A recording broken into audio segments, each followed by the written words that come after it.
Hi friends, എല്ലാവർക്കും red റോസസിലേക്ക് സ്വാഗതം. എങ്ങനെയുണ്ട് മഴയൊക്കെ? എല്ലാവരും മഴക്കാലം ആസ്വദിച്ചിരിക്കുകയെന്ന് വിചാരിക്കണു അല്ലേ? മാങ്ങയുടെ സീസൺ മഴക്കാലം ആകുമ്പോഴേക്കും കഴിഞ്ഞു തുടങ്ങിയല്ലോ. അപ്പം ഞാൻ മാങ്ങ കൊണ്ടുള്ള 1-2 വിഭവങ്ങളാണ് നിങ്ങളുടെ മുമ്പിൽ പ്രസൻറ്റ് ചെയ്യണത്. നിങ്ങൾക്കതൊക്കെ ഇഷ്ടപ്പെടും.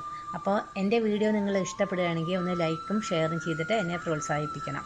നിങ്ങളുടെ പ്രോത്സാഹനമാണ് എൻ്റെ വിജയം. അപ്പോൾ നമുക്ക് വീഡിയോയിലേക്ക് കിടക്കാം. ഇന്ന് നല്ല മഴയാണ്. അപ്പോൾ ഞാൻ വിചാരിച്ചു മാങ്ങാക്കാലം കഴിയാറായില്ലേ, നമുക്ക് മാങ്ങ കൊണ്ടൊരു കിച്ചടി ഉണ്ടാക്കിയാലോ എന്ന്. ഈ മൂത്ത മാങ്ങയാണ്, ഇതുകൊണ്ടാണ് കിച്ചടി ഉണ്ടാക്കാൻ വളരെ ടേസ്റ്റി. ഇത് ഞാൻ ഗ്രേറ്റ് ചെയ്ത് വെച്ചിട്ടുണ്ട് കേട്ടോ. അപ്പോൾ നമുക്ക് മാങ്ങ കിച്ചടി ഉണ്ടാക്കാം. ഒരു 3 പച്ചമുളക് എടുക്കാം. അത് നമുക്ക് ഇതിലേക്ക് പൊട്ടിച്ചിട്ട് കൊടുക്കാം.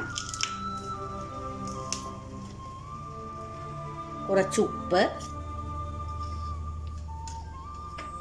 ഒരു 1/2 ടീസ്പൂൺ കടുക്,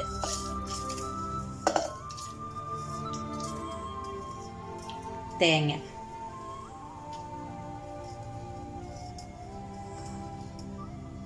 ഇനി വേണ്ടത് അധികം പുളിയില്ലാത്ത തൈര്. അത് നമുക്ക് ഇതിലേക്ക് ആവശ്യത്തിന് ഒഴിച്ചു കൊടുക്കാം. ഈ തൈരിൽ നമുക്ക് അരച്ചെടുക്കാം കേട്ടോ. ഇത് നമുക്ക് നന്നായിട്ട് അരച്ചു കൊണ്ടുവരാം.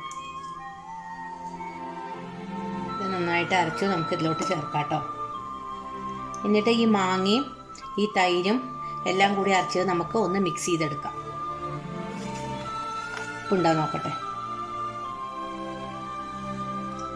ഓ, ഉപ്പുണ്ട്. നല്ല ടേസ്റ്റും ഉണ്ട്. അധികം പുളിയില്ല മാങ്ങയ്ക്ക്. ഇനി നമുക്കിതൊന്ന് വറുത്തിടാം. ഇത് അടുപ്പത്ത് വെച്ച് ചൂടാക്കുക, തിളപ്പിക്കുക ഒന്നും ആവശ്യമില്ല. സദ്യക്ക് ഒന്നാമത്തതാണ് കിച്ചടി കേട്ടോ.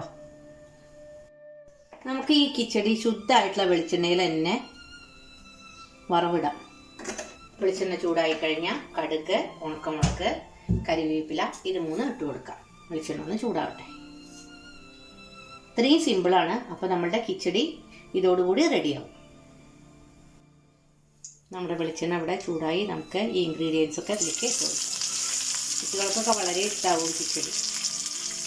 അത് ഇത്ര പെട്ടെന്ന് കേടുവരില്ല.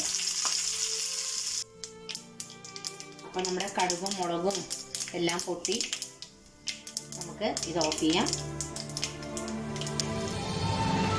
നമുക്ക് കിച്ചടിക്ക് ഒഴിച്ചു കൊടുക്കാം.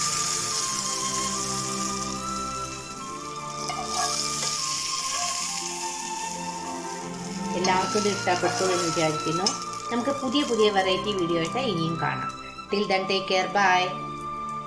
ഈ വീഡിയോ നിങ്ങൾക്ക് ഇഷ്ടപ്പെട്ടിട്ടുണ്ടാവുമെന്ന് കരുതുന്നു. ഇഷ്ടപ്പെടുകയാണെങ്കിൽ നിങ്ങൾ ലൈക്ക് ചെയ്ത് ഷെയർ ചെയ്ത് ഒപ്പം സബ്സ്ക്രൈബ് ചെയ്ത് അടുത്തുള്ള ബെല്ലൈക്കൺ കൂടി ഒന്ന് അമർത്തണം.